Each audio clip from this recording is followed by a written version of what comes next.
Hello, everyone, and welcome to Quad Radio once again as we check in today with the AMA ATV Pros. And this time, we're going to talk with Mr. Justin Bush, a name that you probably really haven't heard a whole lot about since about the 2008 season. And we'll talk a little bit more about that, find out why, and also find out why we're going to hear a lot more of that name in the 2012 season. As we say good afternoon to Justin Bush. Justin, buddy, how's things going today, man? Hey, Roddy, things are going good, man. We're just down here in, actually in Gainesboro, Tennessee today. That's where I'm actually from Baxter, Tennessee, but I'm doing some work here in Gainesboro today, laying some high-pressure gas lines. So kind of a risky job, but I have fun at it and keeps me busy. Wow. So you're talking to me while you're laying high-pressure gas lines right now? Yeah, I'm actually sitting on the machine right now watching the welder tie some pipe in and been digging ditches all morning long since daylight, so nice to have a little break. Wow. Well, I guess first and foremost, we should let you formally introduce yourself to everyone out there, and then we'll talk a little bit about what the big news is for 2012. Justin, tell us a little bit about yourself, man. Yeah, Justin Bush. Probably haven't really, like you said, haven't heard a whole lot from me since 2007, 2008 season. I've had a lot going on, and mainly it being with the work and the way the economy and stuff is. It really put a dampen on my racing career after that. But also since then, 2009, I had my first child born, my son Bryson. And then also in actually just this past year, I also had my second child born, Josie, and my wife and I, that's kept us busy between work and taking care of the kids.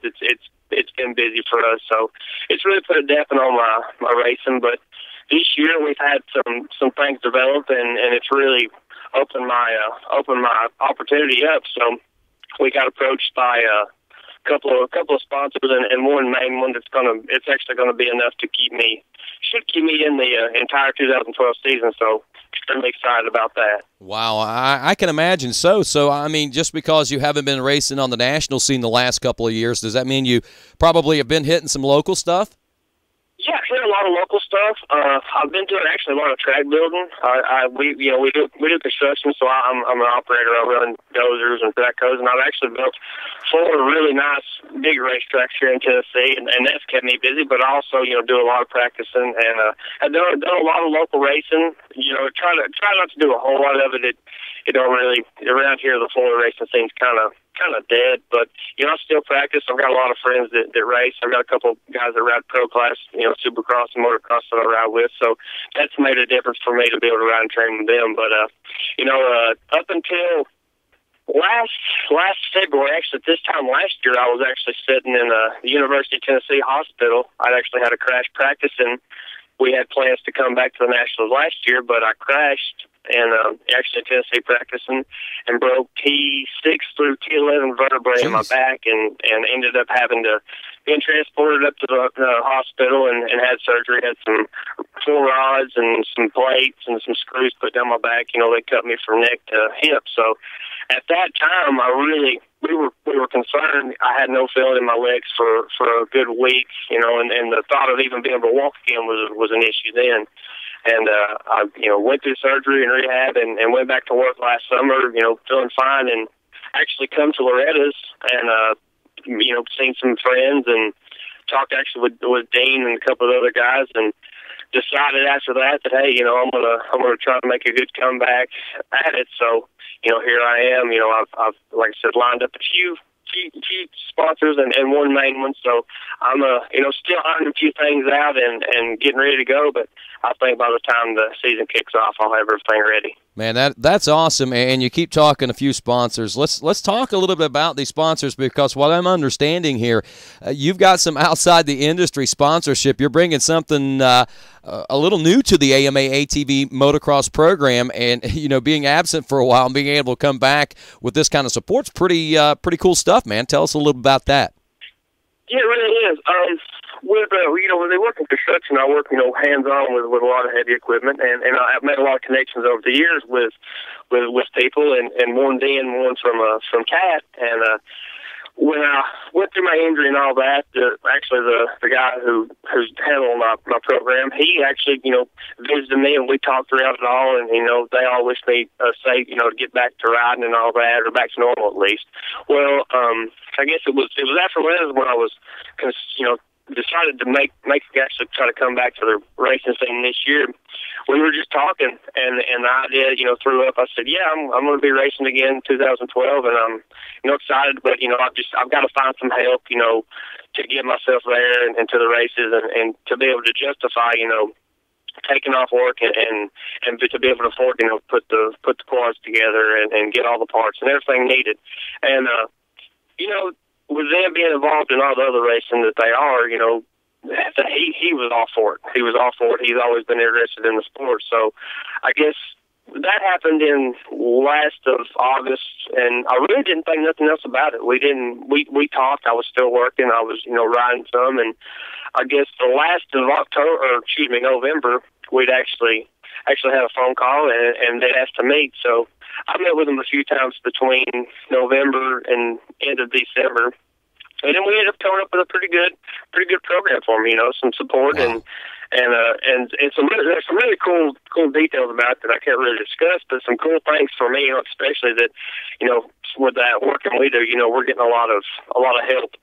The company I work for is my own company. My family owns it. It's been here for 40 years, and they've been working with us too, with the equipment that we have. They've been, giving, rental and service and all that. Wow. Since this has happened. So it's been great. It's been great. Myself, I've been able to, anytime, I need equipment or anything I've actually built my own track right in the back door of my house. My wife hates it, and she's not for it, but, I've been able to build a track where I can walk right out my back door and ride. And that's made a big difference. So there's a lot of cool things that are happening with it that I think are going to really benefit me for the year. And we're talking Cat power equipment, right? Yes, the heavy machinery. Wow, that's pretty interesting stuff, man. I mean, that's pretty sweet. I mean, being able to have those connections and being able to make them help you afford to go racing, I think that is awesome, and that they are eager to get in and jump on like that. It sounds like they're as eager about it as you are, actually. Yeah, they are, and they've been accommodating. Told me, hey, you need anything, let us know. And I've tried to, tread light. I'm trying to do everything I can still on my own, and then the help that I'm getting from them is great. And then the help they're giving me too, any help that they give me as far as through the company and everything, it's just been great, and it's going to benefit me in the long run. Sounds like I also think it's good because when you think outside the box. I know Florida racers over the years, it's always been you go after the staging companies, exhaust and all, which is and that's great. That's great. You do need that help, but if you look at the mainstream sports, the action sports, the Supercross, the NASCAR, and all, these guys aren't riding for the companies that are building their engines. They're riding for big name franchises. And I think that in the Florida racing, if everybody would go after that, go outside, think outside the box, go after these companies that have nothing to do with racing, I think that the cash levels would come in. I think there would be bigger sponsorship deals, and you'd see a whole lot more people being in the pro class and coming to these nationals, and we can make this sport what it should be. No doubt. And Justin, what's really cool about this is you might be able to open a few eyes, actually, and introduce something new to ATV Motocross that we haven't seen a whole lot of over its history anyway. And, I commend you on that, man. That is awesome. Well, yeah, I do this first and foremost for fun. I make my living working, and I'm fine with that. And I'm have no intentions, to drop everything, which it would be great. I can't say that I would. It ain't been a dream of mine, but I still have to work, and I still will continue to work. But I want people to see that, hey, you can do this if you will work hard at it, and you'll put your mind to work. You can think outside the box. You can get the help you need, and in turn, do some good results, put their name out there.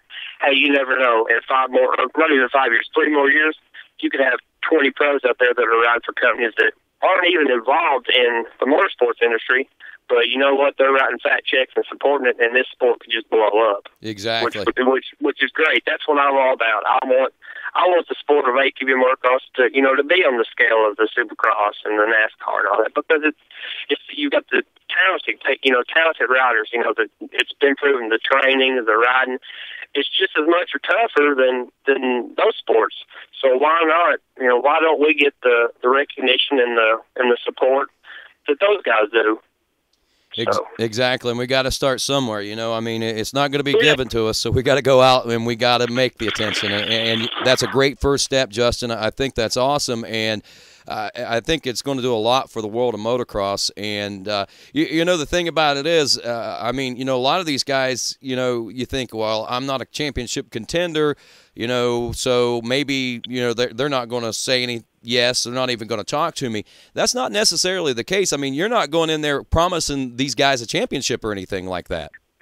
Not at all. Not at all. And I'm aware of that in my head. You know, you've got such amazing riders, you know, that have got the mindset, that have the abilities, that, you know, they have the opportunity. They, you know, right now they're sitting in Florida right now riding. I'm sitting here on the track or digging ditches, and I'm fine with that. And I've made that clear that, hey, I'm coming into this. I'm going to give it 100% as hard as the best I can, and any time I can represent your company or any of the companies that are helping me. I'm going to do it in a professional manner, and I'm going to, you know, do it in a pleasing manner for y'all. And I think that's the key. You don't have to be number one guy here winning every race. You don't have to. You know, we don't all have the, you know, John Natale, great friend of mine, you know, and the guy, and just like Joe Bird, they're super smart as far as the business sense of this sport. Those two, I think, are the pioneers. They have went above and beyond, and they know how to handle it. But, you know, all the rest of us not really have that. I don't know if it's not have the mindset, but we've just not had the ability to get to that level. But I think it's going to come to that, to where if we think outside of the racing industry, your top, like I said, your top 20 pros will be just like your Supercross. Everybody's riding, got good support, and can do this and make a living. And that's, you know, that's the ultimate dream. Yeah. That's the ultimate dream. I think prime examples like that are guys like Andrew Short, guys like Kevin Windham, you know, that aren't championship contenders necessarily, but yet they still get the big bucks and they still get a lot of attention and they still have a big fan base as well. That's not their household name in the sport. You know, they're not fastest qualifiers. They're not winning motos. They're not fishing top five, but the name is known. They're professionals. They're good guys. You can talk to them at the races. You know, they've got a fan following, you know, just like Chad Reed and James Stewart. And I think it's all, you've got to have the talent, and you've got to be able to do good, but you've also got to be able to talk to people, and you've got to be able to, you know, you've got to be able to tell them about, you know, the product you're riding for, and the services they offer and all. So I think that in turn is just as important as the talents and the speed you put behind it. Yep, for sure. Justin, I tell you, man, it sounds like you got a great program. I'm running out of time, unfortunately, because, you know, we're kind of limited on our time on our interviews. But nonetheless, man, yeah. I mean, this is just awesome. Anybody else that you want to throw in there real quick before we let you go? Because I know you said you had one big one and a couple other supporters. Yeah, Cat. You know, I got everybody, the Cat in the Southeast region here that's been helping me. I've got to thank them. You know, first and foremost, I got to thank the big man above. Lord, he's, you know, for me, even to be able to be riding again after this last crash, you know, I got to thank him. And, you know, then my family, my mom, my dad, my brother, and then my wife, Kayla, and my kids. But outside of that, I really need to thank my mechanic, Whit. He spent a lot of late nights, you know, putting motors together, helping me getting stuff ready and ready for the season. Spent a lot of time. I need to thank North Supercycle, Clarence and Suzuki out of Rickman, Tennessee. They have absolutely stepped up and done phenomenal things for me. And also the Billy Royston with them. And then I also need to thank Lee Dillhay with MTA. He's helping us out a lot. And then James at JPMX. James has been a real good supporter of me for a long time, and always gives me a good deal, and when I need stuff, gets it to me. So I got to give him a big thanks. But other than that, you know, just look for me in 2012. I'll be there doing the best I can do. Sounds good. That's Justin Bush. I'm Rodney Tomlin. This is Quad Radio.